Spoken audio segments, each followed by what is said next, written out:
What's up, everybody? Welcome back to the Game Show. My name's AJ Gels. How y'all doing? It is time once more for the weekly show. I hope you're all doing absolutely wonderfully, having some good times in your lives and whatnot. I know, look at me. I must be in a good mood if I'm asking, or at least hoping that other people are having a good day. Usually I'm just praying to God that my day doesn't completely suck. Sorry, I'm not funny. Either way, if you're new to this program, basically what we get here every Saturday. Usually every Saturday. Sometimes that doesn't happen. But either way, we sit here, we'll read articles, we'll watch videos, we'll talk video game news, that sort of thing. That's the general idea of the show. Go down into the description, you will find timestamps of when every topic is covered. So if one's maybe not, tickling your fancy, ooh, it sounded gross. But if it's something that you're not too terribly interested in, you can skip to the next one. You can also find links to all the articles in the description. So if you want to go to them, follow hyperlinks, do a little bit more research into something, and say, hey, AJ, I think you might have misunderstood something, misinterpreted something. If you want to, or even if you just want to read it on your own without having to listen to me sit here and run my mouth, that's also entirely possible, or more than likely. Either way, you can follow the links in the description to the actual articles. So, honestly, I feel like I have a bad tendency to run my mouth, as I have at the beginning of every video. Either way, let's hop into the news. And to start off, we have an update on this Ubisoft story that's been going around. Look, I am a massive Splinter Cell fan. I'm trying to remember what my first Splinter Cell game was. My first Splinter Cell, I think, was Double Agent, actually.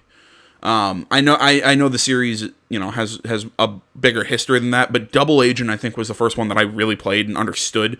Because I was a dumb kid way back when, but I think I played it, I want to say early high school, late middle school. I played it, I think, on the PS2 first, and I like the 360 version better because I would argue that they're two totally different games. But either way, I've been waiting for a sequel to Splinter Cell Blacklist for a while now. I love Splinter Cell. I wanted to see Sam Fisher come back. I mean, we've been getting little, you've been seeing the third echelon goggles in multiple games. Sam Fisher's armor from Blacklist was in Far Cry New Dawn. There was, Sam Fisher appeared in in Ghost Recon Wildlands.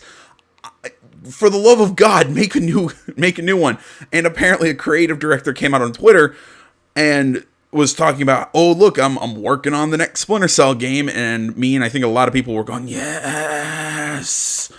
But you know what? Let's read the original story, because apparently he says he was joking. If the title was any kind of description to you of what the show's going to be, we got like 3 Ubisoft stories. So.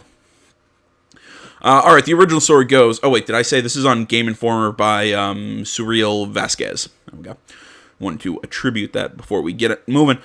We've just gotten our first official confirmation there's a new Splinter Cell game on the way in a rather unceremonious fashion. Julian Garrity, I'm going with Garrity, who is a creative director on The Division 2, has revealed through a tweet celebrating drinks with a few of his colleagues at Ubisoft that he's working on the next game in the franchise with For Honor creative director Roman Campos Oriala, I don't fucking know, and Far Cry series producer Dan Hay. And I quote, only missing at Ghost Recon at Rainbow Six game, but on their way, end quote. He said, presumably referring to the members of those teams who had not yet joined them at their gathering. There's the original tweet. The tweet also mentioned Garrity, quote, can't wait for E3, end quote, which likely alludes to his to this new Splinter Cell game being revealed at Ubisoft's press conference at the show on June 10th. Ubisoft has been teasing a new Splinter Cell game since at least 2017, with when CEO Yves Guillemot told Geoff Keighley that they hadn't forgotten about the series. Since then, fans have been fed morsels with Sam Fisher showing up in Ghost Recon Wildlands, even as Guillemot stated earlier this year, a new game in the series would be, quote, would have, quote, too much pressure on it, end quote. All right, let's move up to the update. Excuse me. The announcement may not be as official as we once may have thought. Shortly after the initial tweet, Garrity changed his profile picture and Twitter background to Splinter Cell imagery, then posted his might be in trouble due to his tweet, and to not retweet it, likely said tongue-in-cheek, and okay, please don't retweet, I may be in trouble. Honestly, especially with the next story that we're going to be talking about, I think that, how to put this, I think that he might have. Okay, I'm gonna pull up two scenarios that I think are likely here. Okay, the first one, that he actually did get told by Ubisoft, hey, dude, look, we're not ready to announce this. Let's wait till E3, hold off, and, and here's the tongue-in-cheek, oops, please don't retweet. We're just going to treat this like when Assassin's Creed gets leaked every year, and we're just, we're going to treat this as, oh, you don't know, but you really do know. So he comes up with this tweet, changes his background and everything, and kind of plays it off as a joke / it's an announcement hidden in a joke, but, they told me I had to say it was a joke, sort of thing. Or, number two, the scenario is everything was on purpose. The company's not telling him anything. He's just sitting here doing this to kind of raise hype. Maybe this is he's pulling the tweets down. He said, oh, please don't retweet. I may be in trouble, and doing all this to get people thinking, oh my God, is this real? Is this real? Is this real? Is this real? I don't know. I mean, there is the entirely possible third scenario in which there is no new Splinter Cell game on the way, and this guy had just given so many nerds like me hope, and now we're going to be sitting around crying a little bit. But either way, Ubisoft, however, says the whole announcement is a hoax. Quote, Julian was obviously joking, as Julian likes to do. And, quote, the company said in a statement to Game Informer, quote, it looks like our creative directors are having fun right now. We do not have any announcements to make at this time, end quote. Whether this is actually the case or Ubisoft trying to cover up a leak is up for debate at this point. We'll find out at E3, I suppose. I feel like that's my first scenario, like I said, that this is Ubisoft just trying to cover up a real leak. That's where I'm feeling this is, especially with this next story that we're going to be looking at on GameSpot. 3 unannounced Ubisoft AAA games releasing early next year. Also, you're seeing this Skull and Bones has been delayed again. Yes, that is also our next story. Article Steve Watts of GameSpot. No, like I said, this is what makes me actually believe that this announcement is real. That this announcement is... They are working on a new Splinter Cell game. We are going to see it at E3. We are going to see it early next year. I really do think that that's what most likely happened. That's why I said scenario 1, where he said something meant to be a joke, or he thought he could talk about it, something like that, and they said, no. And he's like, oh, okay, it was a joke, but still kind of going, wink, wink, nudge, nudge, this is real. I have to say this is a joke. Wait till E3, and you'll get your official announcement. So, again, I have a feeling that's the situation we're in here. All right, let's move on to this actual article. Like I said, Steve Watts of GameSpot. Ubisoft is making big plans for the coming year. The company revealed during its latest financial earnings that it still has 3 more unannounced AAA games coming within the next fiscal year, teeing up a likely set of E3 2019 reveals. Each of them is slated for release by March 31st, 2020. Though the company was relatively quiet in its financial report on plans for these 3 games, it did drop a few intriguing clues. Ubisoft CEO Yves Guillemot said during the investor Q&A that each games are full-priced releases. The studio also seemed to suggest that the games will be different genres, calling them each unique experiences that occupy different spaces in the market. The Q&A also narrowed the release window to Q4, which suggests they'll release between January and March of 2020. The 3 unannounced games were part of a slate of 4 games total coming in the fiscal year, one of which was announced last week, Ghost Recon Breakpoint. The game is a follow-up to Ghost Recon Wildlands, but offers a host of new mechanics and options. And I forgot to mention this last week on the show. Somebody was telling me, if I would have watched a Q&A that happened after the Ghost Recon Breakpoint, the actual like little reveal event, they did a Q&A that I didn't know about, and somebody said that it is confirmed. I put a note in the description of the last weekly show. This is something that I missed, that I said I wanted to see in this game, that apparently when you are not playing online with other people, say you're playing solo, you are alone in the world. You do not have AI companions. I love the hell out of that. That is amazing. I just forgot to mention that last week, and seeing that I feel like this is kind of appropriate to mention now. It is confirmed. When you are not playing with companions, you do not have AI companions. I have been told this. I went and checked out the Q&A section, and that's how that's what I got out of it too. So, go Breakpoint. I think that game is going to be really cool. Come whenever it's coming out for summer. I want to say it's October 4th. Either way, another possible game on Ubisoft's slate could be the next Assassin's Creed, which is rumored to take place in the Viking era. However, the game is said to be coming in 2020, and Assassin's Creed games usually target a fall release, which would put it outside the fiscal year plans. We also learned today that Skull and Bones, the pirate combat game, has been delayed. That leaves at least 2 games unaccounted for in the next year. Those included franchises like Watch Dogs or Splinter Cell, experimental one-offs like Steep, or even another partnership with Nintendo like Mario and Rabbids Kingdom Battle. Ubisoft says we'll hear more about these games soon, which likely means during Ubisoft's E3 press conference. You know what? I didn't think about the Nintendo collaboration. That could be possible. I don't know what games you'd fuse, but that could be possible. I don't know. Part of me's sitting thinking, I guess it is time for another Watch Dogs, but at the same time, do I really want another Watch Dogs? And 2 was good. I enjoyed it. I think I scored an 8 out of 10. It was very good. Granted, I kind of want to go back and play it one more time, especially now that it had that they changed the ending, apparently, with an update that was supposed to then lead into a sequel set in London. I like the idea. I don't know. I go back and forth. I mean, it's one of those that if they made a Watch Dogs 3, definitely I'd play it, and I'd be excited for it. But if they also said, no, Watch Dogs 2 is the end of where we're going with Watch Dogs, I'd go, okay. So, and that one's whatever. Definitely, I especially with the creative director guy going out and kind of making those announcements or whatever. Yeah, I think Splinter Cell is likely. Do I think Assassin's Creed Viking, whatever the Viking Assassin's Creed that we are pretty damn sure is going to happen? I bet we see it. Now, whether or not it comes out next year, I don't know. What was I saying? I think that we're most likely going to see the game. Now, whether or not it is going to be one of these 3 games, I can't tell you. Honestly, other than Splinter Cell, I cannot give you a definite what I really think is going to be there. But I really do hope it is. We do see a Splinter Cell. So, all right, moving on. As I referred to in the last 2 articles, Skull and Bones has been delayed again. Article Javi Gwaltney, I don't know, Game Informer, written by this guy. It's a super short article. During its earnings call, Ubisoft revealed that Skull and Bones has been delayed again. The title, originally revealed during Ubisoft's 2017 E3 showing, has already been delayed before 2019. Players can expect to wait until at least March 2020 before the game is out. In the meantime, you can watch blah blah blah, new gameplay today, game blah blah blah blah blah. Again, I really liked what we've seen out of Skull and Bones. I think the game looks really cool.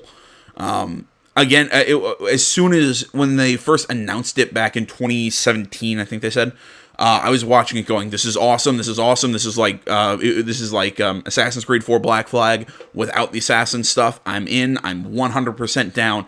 Boom, then they dropped this, like, that pseudo games of service MMO kind of crap, and I'm like, just sitting there going, no! And I still kind of think that, in all honesty. But at the same time, I don't know, I'd give it a shot and see how it is. Well, again, it's just because I want to be a pirate again. But yeah, I don't know why it keeps getting delayed. I don't know if it's they can't agree on or they can't agree on some stuff, if there's just technical issues, or what keeps delaying. We just have no news on why it's being delayed. But seeing that I was talking about the other Ubisoft stuff, I thought I should probably mention the Skull and Bones delay. All right, moving on. We got sorry, they keep coughing. The storm's rolling in. Article on Polygon. That is Sony and Microsoft team up on cloud gaming ahead of Google Stadia. Article ONS Good of Polygon. I keep saying this. I'm not a fan of this streaming thing, this cloud gaming, whatever. I think this is all overly complicated. I don't know. Maybe this is what people were saying when companies were going to, we're going to start selling digital copies of games. Maybe that's what this is like, but I don't like the idea of having to spend how to put it? I don't like the idea of having to pay these companies a monthly fee to play games that I don't own.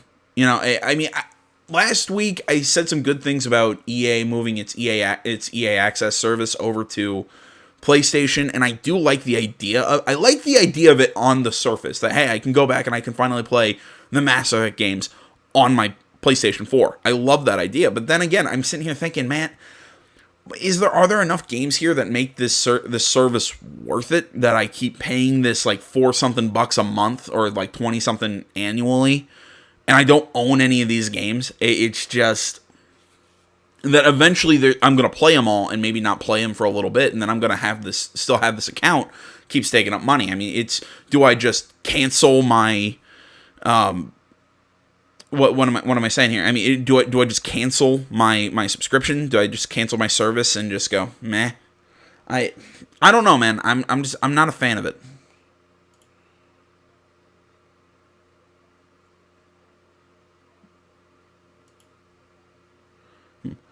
Where the hell was I? Collaboration puts sorry, I was checking a setting on my software. Give me a second here. All right. Sony and Microsoft are teaming up to develop new technologies for cloud-based gaming services, a move that looks to shore up both console makers as Google's planned game streaming service, Google Stadia, prepares to enter their market.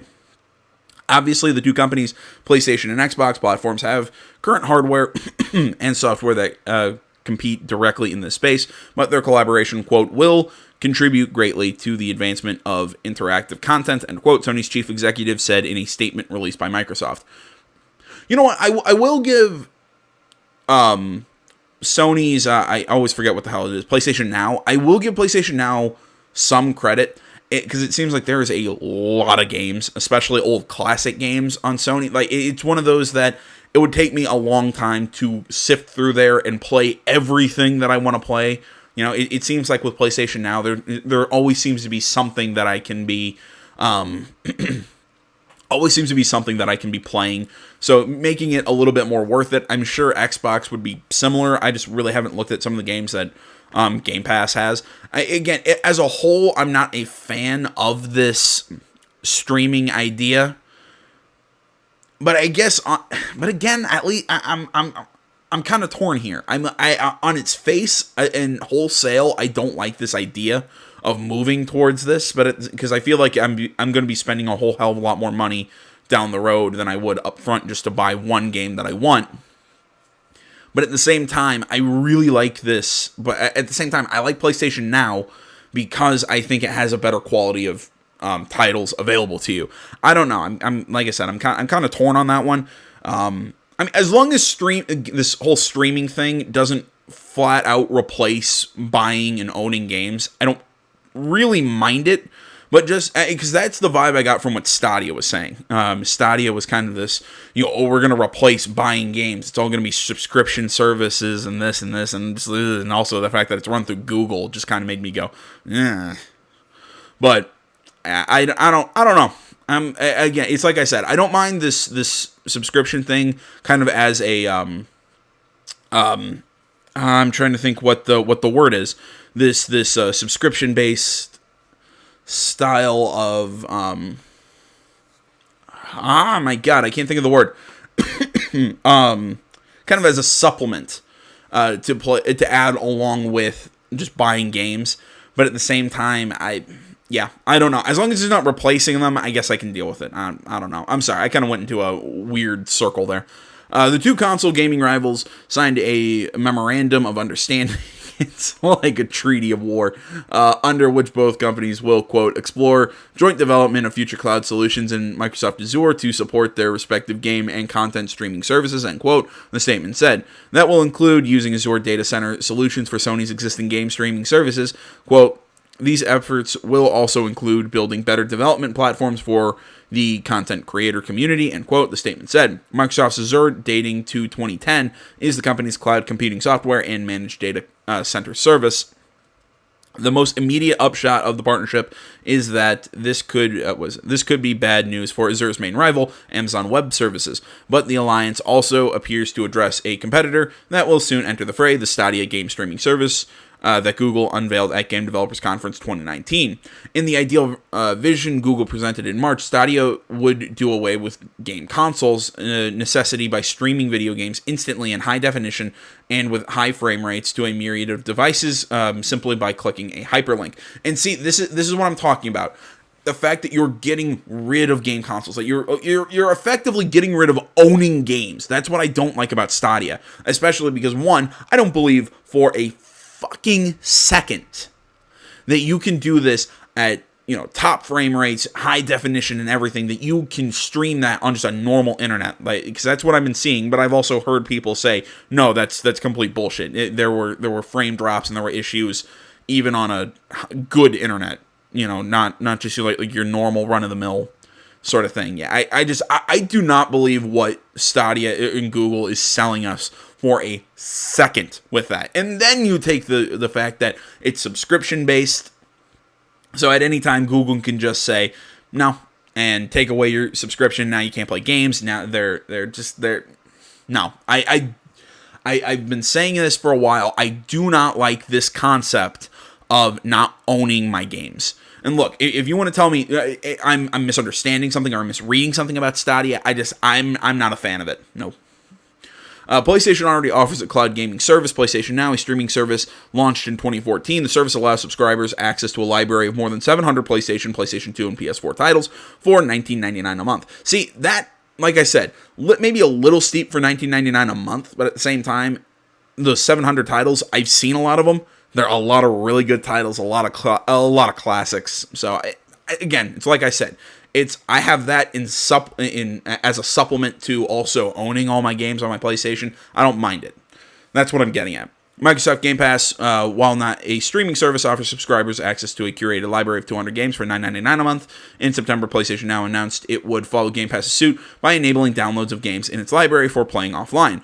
Microsoft does have a game streaming solution in the works, xCloud, which it announced last October. Microsoft is expected to give xCloud a significant portion of its E3 2019 presentation next month. No!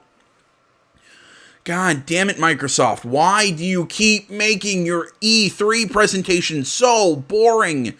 It's just like suddenly it's like the chunk of the EA conference that's always focused on showing everyone, hey guys, here's the upcoming professional Madden circuit. Nobody gives a shit, in all honesty. God damn. The people who really care about it will find out about it anyways, and everyone else who just doesn't care about professional Madden won't watch it. I'm going to be entirely honest for you guys. And then again, it's like, look, we picked up another 9 developers who have not released a game in 3 or 4 years. We're expanding, fine, but release something already. And then it's, here's Game Pass, here's our next streaming idea. Well, Sony, it's game, sizzle reel of a bunch of VR games, game, sizzle reel of a bunch of other little titles that aren't fully ready to be announced, game. That's the difference. And again, Microsoft, stop focusing on the tech aspect. Sony is spanking you. God damn, I'm sorry.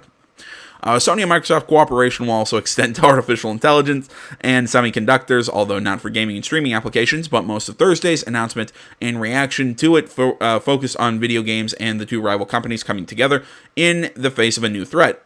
Quote, for many years, Microsoft has been a key business partner for us, though, of course, the two companies have also been competing in some areas, Sony CEO Kenichiro Yoshida said. Quote, I believe that our joint development of future cloud solutions will contribute greatly to the advancement of interactive content, end quote. Quote, Sony has always been the leader in both entertainment and technology, and the collaboration we announced today builds on the history of innovation, said Satya Nadella, Microsoft's chief executive officer. Our partnership brings the power of Azure and Azure AI to Sony to deliver new gaming experiences for customers, end quote. And that is that article. All right.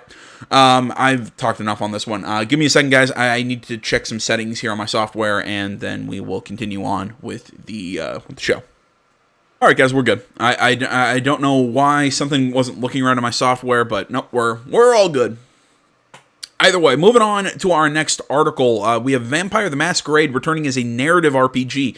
Article by Chris Moyes of Destructoid. And no, this is not the Masquerade Bloodlines anything. This is an entirely separate thing. This is publisher Big Ben Interactive announced in a tweet, which has since been removed, that they are working with studio Big Bad Wolf to produce a narrative RPG based on the popular tabletop role-playing game Vampire the Masquerade.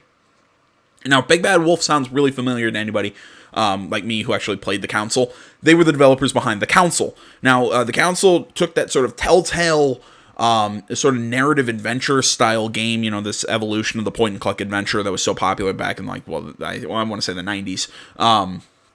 And then took that, and then, Telltale was so famous for it, and then, again, just moving on and on. It's become a more and more famous franchise. Again, David Cage using it at Quantic Dreams, yada, yada, yada. You get what the hell I'm talking about.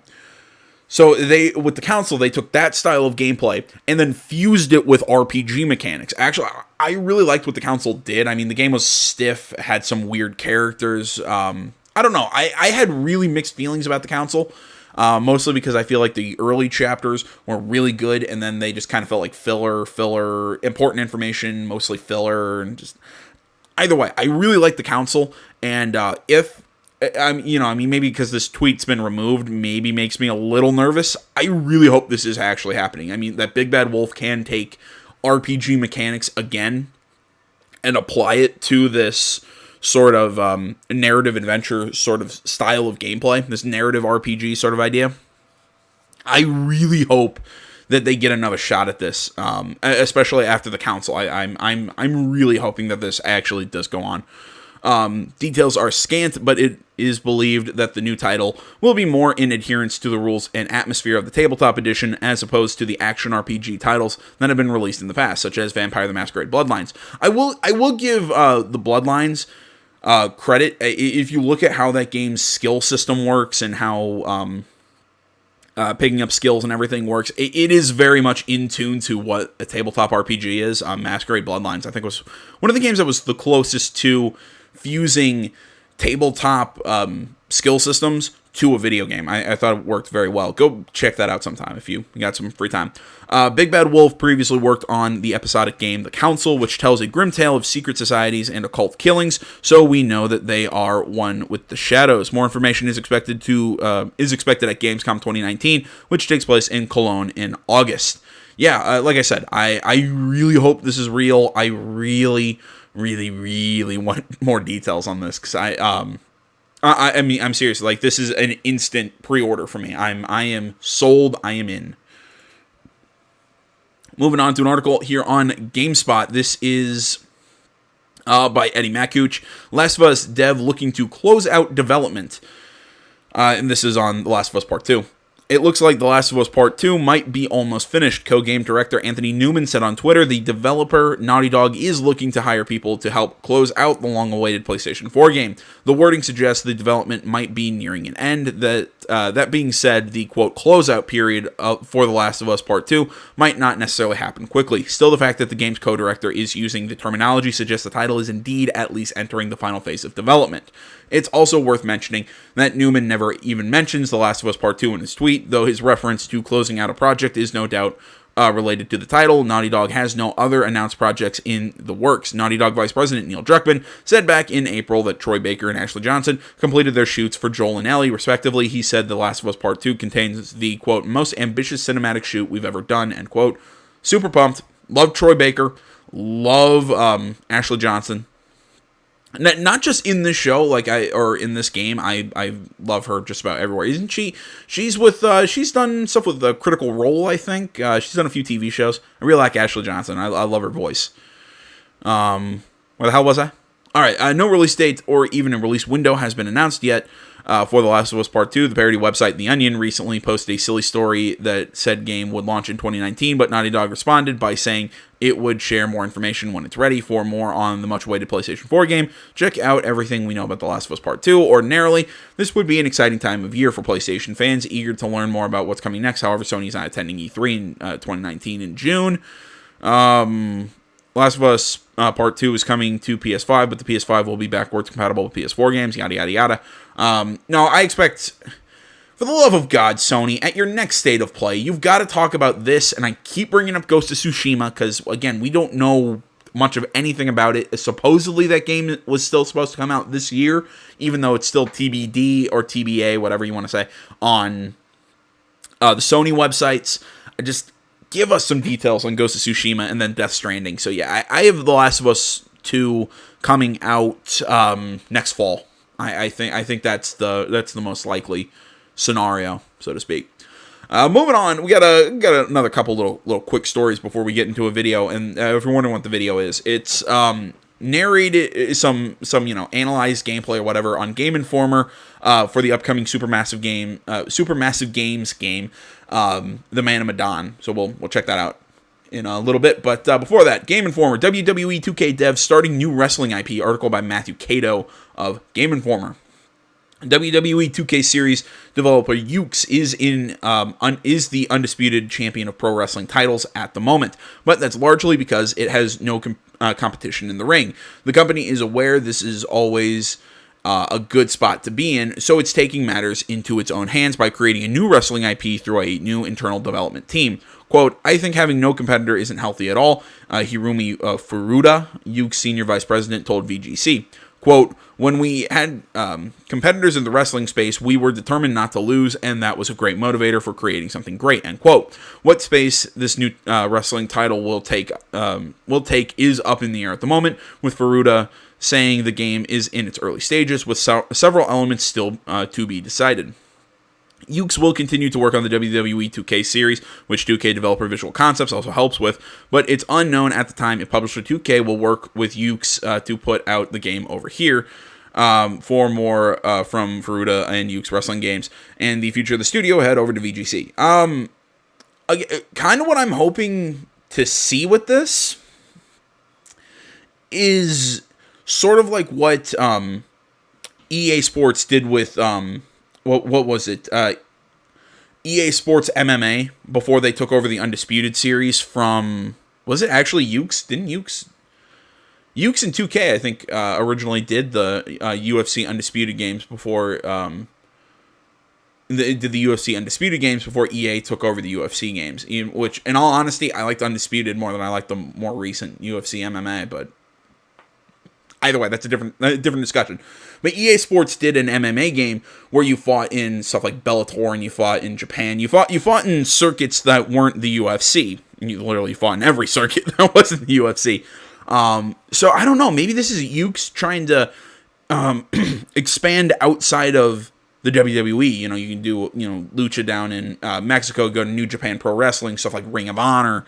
Do a lot of like the little smaller promotions. There's a new one that I think Cody Rhodes is assisting starting. I keep getting tweets about it. That name is not, the 3-letter initial is not coming to me right now, but it's like UEW, UEA, something. I can't. EU something, I don't know. Either way, there's also a new promotion being brought up in the US. It's got actually some big names connected to it, but I don't know.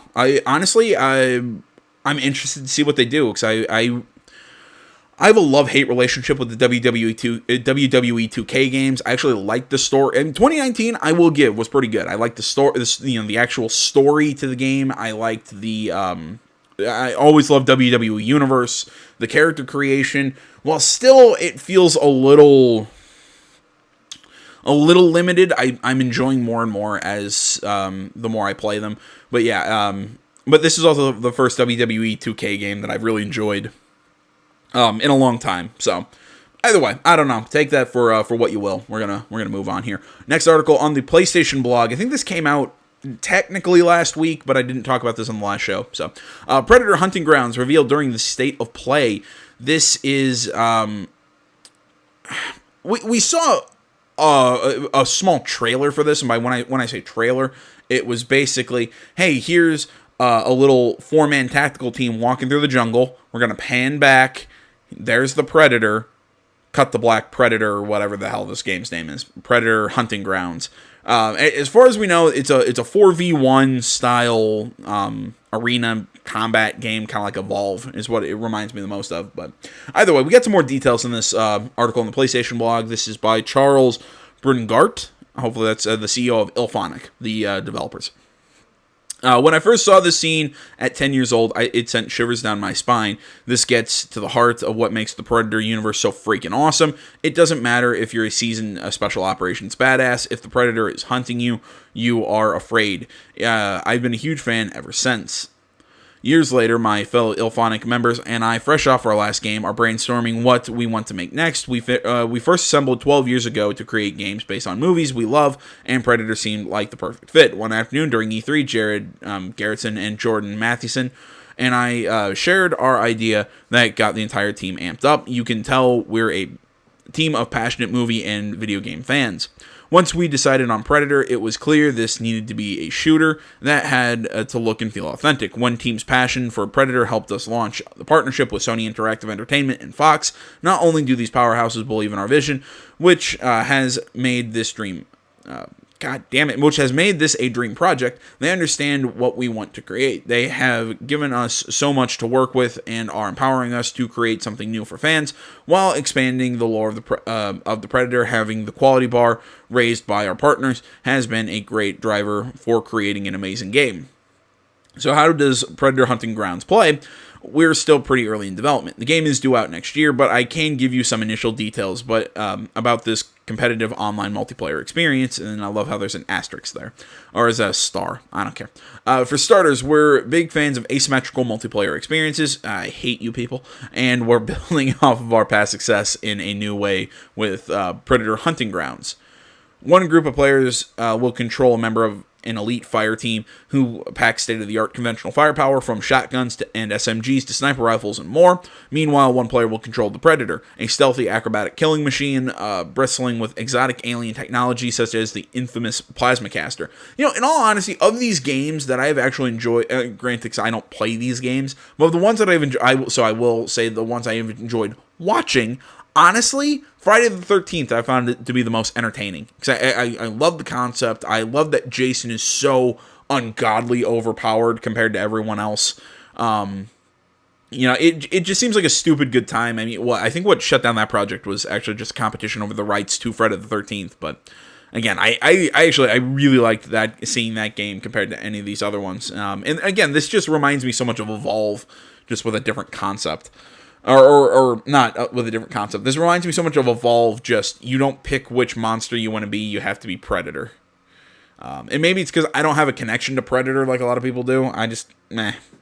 Meanwhile, one player will control the Predator, stealthy acrobatic killing machine bristling with oh wait, we already read that. As the fire team attempt to carry out paramilitary missions, annihilating bad guys and recovering important items, the Predator will be closing in, using its advanced vision mode to track and ambush its prey. Creating an immersive world for the Predator universe has been so rewarding for our team. We're massive fans of this IP, and it's made us closely examine every aspect of the game to be certain we are staying true to the world. Fox has been an incredible part of the process. Our motto at IllFonic is, quote, gameplay over everything, and we believe that will be evident for most players. Enter Hunting Grounds, most surprising, blah, blah, blah. This is beginning to stick around, so blah, blah, blah, blah, blah. Yeah, again, cool idea, I guess, but I have a feeling it's just going to turn into a clone of Evolve. It's going to be like all these games, just with the Predator. And again, it's like I said, I just, meh. But at the same time, I don't know if anybody out there was interested in this after we watched the State of Play, about 2 weeks ago. So I thought I'd show it. So all right, moving on. Let's close this out. We got about 10 minutes of the Man of Medan. Went to stand up, stretch my legs, put my Mountain Dew can in the recycling, and my mom was out in the living room watching live PD or something, and I just I got distracted. All right, let's hop into this. This is 10 minutes of gameplay for the Man of Medan. This is on I believe Game Informer. So like I said, everyone, I'm Kimberly Wallace, and going to be voiceover. A very special treat for you. It is an exclusive gameplay clip of Man of Medan. It is the new game by Supermassive, the creators of Until Dawn. I had the amazing opportunity to go to Guildford, England, and visit their studio and play a couple parts of the game. The clip you're about to see features the 4 main cast members as they go on a dive to an old historic World War II site. This is early on in the game, but not the very beginning, and you get to see kind of what puts these 4 friends on the path to entering a spooky ghost ship. I know we've seen bits and pieces of this gameplay already, and I just can't tell exactly what to expect here. And this is actually what I really liked out of Until Dawn, what Supermassive Games did, they were really kind of building this, okay, are we in a slasher flick, or are we in a supernatural horror thing? And it was kind of bouncing back and forth, back and forth, back and forth. Like, originally you're like, okay, we're in a slasher flick. You know, that Josh kid wearing that mask, you know, with that clown mask and whatever, walking around with the knife. And then at the very end of it, you're like, oh no, it's not a normal slasher flick, because then, oh, here are all the Wendigos, however the hell it's pronounced. You know, here's all these monsters. And you're like, holy shit, that was a really cool kind of turn at the very end of the game. I really liked Until Dawn, in all honesty. Hayden Panettiere, you know, be damned. I enjoy I don't know why I like making fun of her. No, I really loved Until Dawn. Sadly, they ruined it by having the sequel basically being a rail shooter, but that's beside the point. But no, I'm curious to see what they're going to do here, because again, it's kind of like this. We've seen what look like zombies, what look like ghosts, what look like pirates, what look like I can't tell what kind of game this is, what kind of horror this is, and I like that suspense. Pretty much what you'd expect. Brad, it was insane. It was like traveling through time. No shit. Well, it was like traveling through time and accidentally ending up in a dimension where the past is underwater and like everything is covered in barnacles and sharks. Sharks? It was a great reef. Hey, I thought it was pretty intense. Wasn't Conrad gonna get us some more beers after he helped Fliss? Maybe he decided, hey, I'll drink some, and then he got drunk. And since he was drunk, he forgot to bring it to us. And he just kept on drinking, and he drank all of it. Sounds like you've had some experience with this kind of phenomenon. Yeah, I've been studying it for years. Hey, you seen my brother? Or Fliss? No, I got distracted. Let's go get him. Sure. So, which one is, you know, where the magic happens?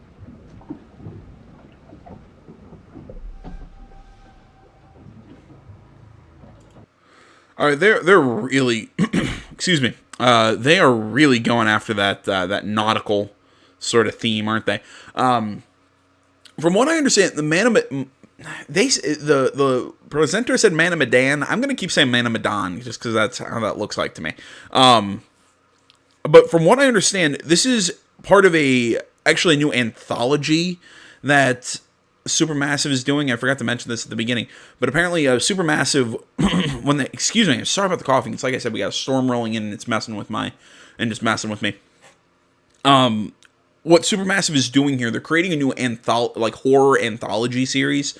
I believe they're literally called the Dark Anthology, something like that. And that Man of Medan is the first game. So these are self-contained, or at least little experiences that all take place in the same universe. So, you know, you have Man of Medan, and then the next one, and then the next one, and then the next one.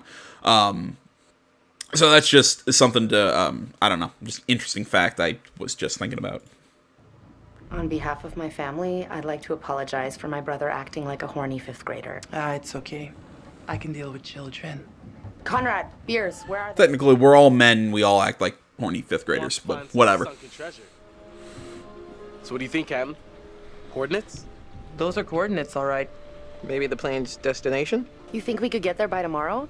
It takes a couple hours if the weather stays steady. Wow. You find anything else? There was a flight plan on board that seemed to indicate it was a rescue plane. Yeah, that makes sense. After the war, they turned long-range bombers into rescue planes. And then this plane must have been shot down because it was riddled with bullet holes. I found one lodged in the fuselage. Huh. And it was full of life rafts. Must have gotten shot down before they could deliver all the rafts. There was only one missing. Reckless, all of you. Excuse me? I told you to leave everything down there alone. Oh, come on. We've been through this already. I'm not talking about the law. No, hey, they were respectful. You shouldn't have taken anything from the wreck. Oh, come on. No one knows we've even been down there. And I don't think ghosts can talk. You Americans are all the same, huh? No respect for anyone else's traditions. You know, I don't mind her perform. Her performance out of this entire lot just seems really. I don't know. It kind of like traditional, you know, like, hey, I'm in a Scream movie, kind of horror movie delivery. Have never gone down to that plane in the first place. It's bad luck. You think you can scavenge down there and it makes no difference, but every single thing you bring back has an essence. It's like a ghost you invite to the surface. Here we go. Huh. I never thought about it like that. You never think about much of anything. Well, maybe I never heard about such cool ghost stories. They're not cool. I know that guy. His face is so fucking familiar. I just can't place him. And you have to respect their resting place. Damn straight. Brad, you got a fun ghost story, right? Yeah, I heard a story. Happened right around here, too. Let's hear it. We could all use a good show.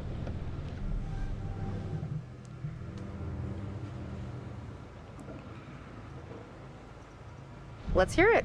I bet you can spin a good yarn. It's kind of messed up, actually. Scare away, little bro. The lighthouse stood atop an atoll, isolated from the rest of the world, a lone beacon in the night, a sailor's respite. The lighthouse keeper God would damn, for the love of God, why are we... One misty morning, he comes upon a woman, covered in blood. She's stumbling down the beach. Alright, looks like we actually get to the ghost shit in a little bit. Man! You're gonna take you're gonna take a 10-minute slice, but you're gonna include all this, you know, like little teen drama bullshit. Well, I mean, I assume we're still going to be swapping between this group of characters, you know, again, like Until Dawn, although it looks like it's a small, like a 5-person group and not... Of course, he's lived there alone for Sorry, I'm years. talking over the voice. The woman becomes hysterical, and his sister parents are upset. Sorry, I'm trying to keep this rolling along so we can get to the actual, like, scary shit. But... again, we're controlling this group of like 5 characters. Again, like who lives, who dies is going to be up to us. And kind of like Hayden Panettiere's character in Until Dawn, you know, which I always have her die at the very end because my hand twitches and, you know, gets me eaten by the Wendigos. Where was I going with this? I don't know. Again, it's just get to the interesting shit. Game Informer, why do you include this? Upstairs. So, I mean, again, this is all stuff that we knew was going to be in this game. Dialogue options, relationships, all this crap that was in Until Dawn. We get it. with an axe. Always an axe. I mean, do people even use axes anymore? I'm just reporting the facts, cliches and all. Chopped up into little tiny giblets with an axe. Giblets. So gross. Okay, so who did it? The woman says, "It was my brother." And she turns to the closet and says, "He's hiding in there." Ah, great. Blame the brother. So the lighthouse keeper creeps over to the closet, opens the door, and, sure enough, there's a man inside. But he's cut his own throat. Horrified, he looks closer to see the dead man's face in the dark. Closer. Closer. And he sees it's his own face. And then its eyes bulge out and screams. So gross. horrible. Hey-oh, super twist. Nice. That's a crap scary story, although I do like the attempt with the jump scare with the light. You have me going. Pretty cool. I love how when you're running the dialogue options, her thinking, you know, it's the thinking face while you're trying to pick what you want to respond with, and then boom, a jump cut. It's like you miss like 5 or 6 frames of her face changing from thinking to either happy or mad or whatever. It's really weird. It's really off-putting that I finally just kind of noticed with that 1 second right there, right when she's choosing which dialogue option to answer with. And it's just like her face goes from stoic thinking to immediately happy or immediately sad or annoyed. That's what I'm getting at. It's just, there's something weird about that. Good effort. Okay, you've all had your fun. We should all turn in. There's some weather heading our way. No, because according to standard vessel regulation, we're all required 1 more beer before hitting the hay. What regulations are these? Who is that guy? Standard issue regulatory institutional protocol subdivision 1099. Uh-huh. Part of me thinks he looks like Chandler from Friends in the early Found a seasons. website that tells you to drink beer under every circumstance. I'm just following orders. That is a phenomenal website. Anybody want to send me the hyperlink?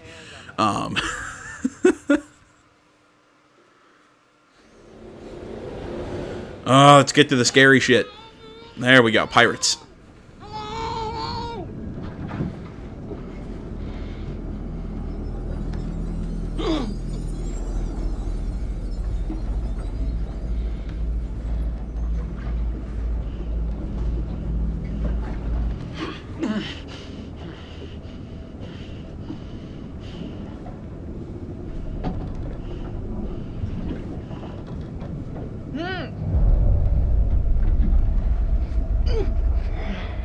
Oh, of course, the guy has like one like milky, dead eye. Kind of looks like Idris Elba.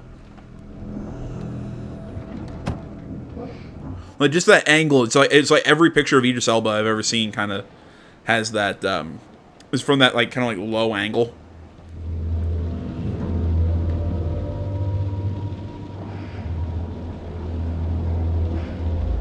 You're all in this together. This was a trap, and you set us up. Yeah, so put a cork in it. How did the blonde chick change her shirt? Sit still, all of ya. You, come with me. Hey, leave her alone. Let me guess. All right, let me pull the characters. She's the, the no nonsense badass like Nathan Drake like captain, maybe without the Nathan Drake like flippantness, but still, she's the, the no nonsense captain. The brother is clearly the, the dumb party boy who by the end of it is going to have a change of heart and become reliable. And she's the the blonde girl is the really pretty but also like really smart like biology, history, some sort of like really respectable major. Then like she pulls, it's like that chick in the movies who has her hair back in like the tight conservative bun, the big glasses, and they take it off, let the bun fall, and it's that old like 90s movie trope. That's her character. You have the smart, big rimmed glasses. He likes scary stories and history and all that. He's your other kind of like nerd, smart character who at the end becomes braver than you think he is. And the other one is kind of I'm going to go athletic, kind of cool guy. I'm trying to come up with like the horror movie trope he is. I mean, because I'm gonna guess just from the look at him, the earrings, he's kind of athletic. He's just kind of your normal dude who's gonna die somewhere in the middle for fun. Kind of like the oh my god, the one guy in Until Dawn. I can't remember his name. He was dating one of the other characters who had broken up with Nathan Drake. And yes, I say Nathan Drake in Until Dawn. I never remember what the character's actual name is. He just looks like Drake. But the girl who broke up with Nathan Drake was then brought this one dude to the little party, and then he died in the mine shaft like really early on in the game. I just cannot remember his name for the life of me. But yeah, that's what I think that guy with the earrings, I think that's what his role is. He's going to be that character that is there. He's important up until a point where it's going to be hard to let him survive. That's my guess. Find out how long the storm is gonna last. You try anything fishy, and there'll be consequences. Get it? Duke of Milan requesting weather update. Over. Duke, we read you. Everything okay? Over.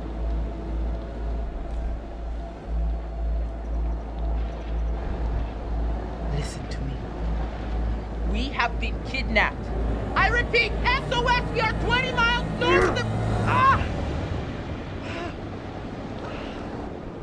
Yeah, I would have gone with SOS, we're 20 miles north of blah, blah, blah, blah, blah, and not would have led with we've been kidnapped. Now.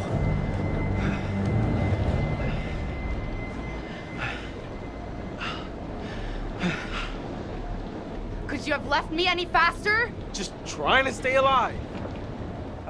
He's that guy. He's the out for himself character. Alright. I hadn't heard enough of this dialogue to really kind of get an idea.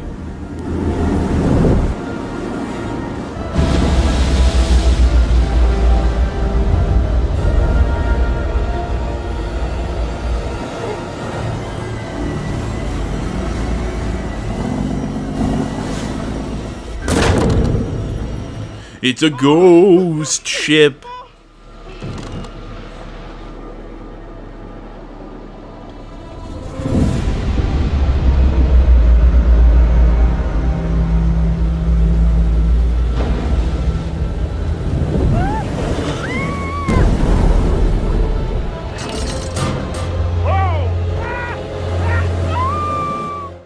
Well, yeah, that's your first big look of Man of Medan. And they've just about entered that ghost ship, so now things are... All right, you know what? Let's this guy here. We keep getting shots of this guy, but I don't think he fits what's going on. I'm thinking this is kind of going to be like an X-Files sort of like narrator guy. He's like, imagine if you will, sort of style. Because like I said, this is going to be more of like an anthology type series. So I'm assuming that this guy's going to have multiple like recurring roles in these games where he's going to be, like I said, like that imagine if you will guy from the X-Files. Or not X-Files. Twilight Zone. That Twilight Zone? I'm getting my TV shows mixed up here. That's a terrible reference. Either way.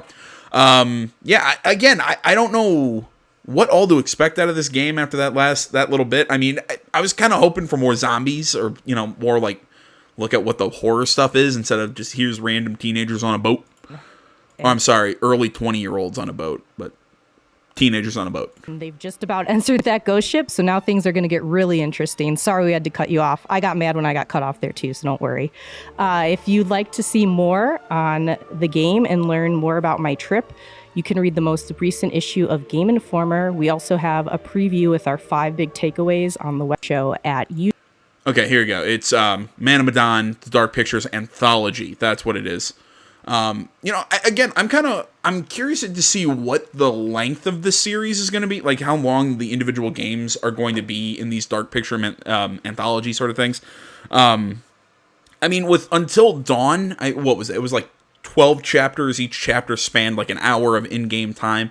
I finished the game in about, I want to say about 9 hours. I could be overestimating how long Until Dawn was. All I know is that I played the game like in one sitting the first time I ever played it. I loved Until Dawn. So I'm really interested to see what Supermassive is going to do. I also want to play that other game Supermassive did. They did another game that I don't think got a lot of attention because it was kind of with that weird phone connectivity that Sony tried using about, I think it was last year.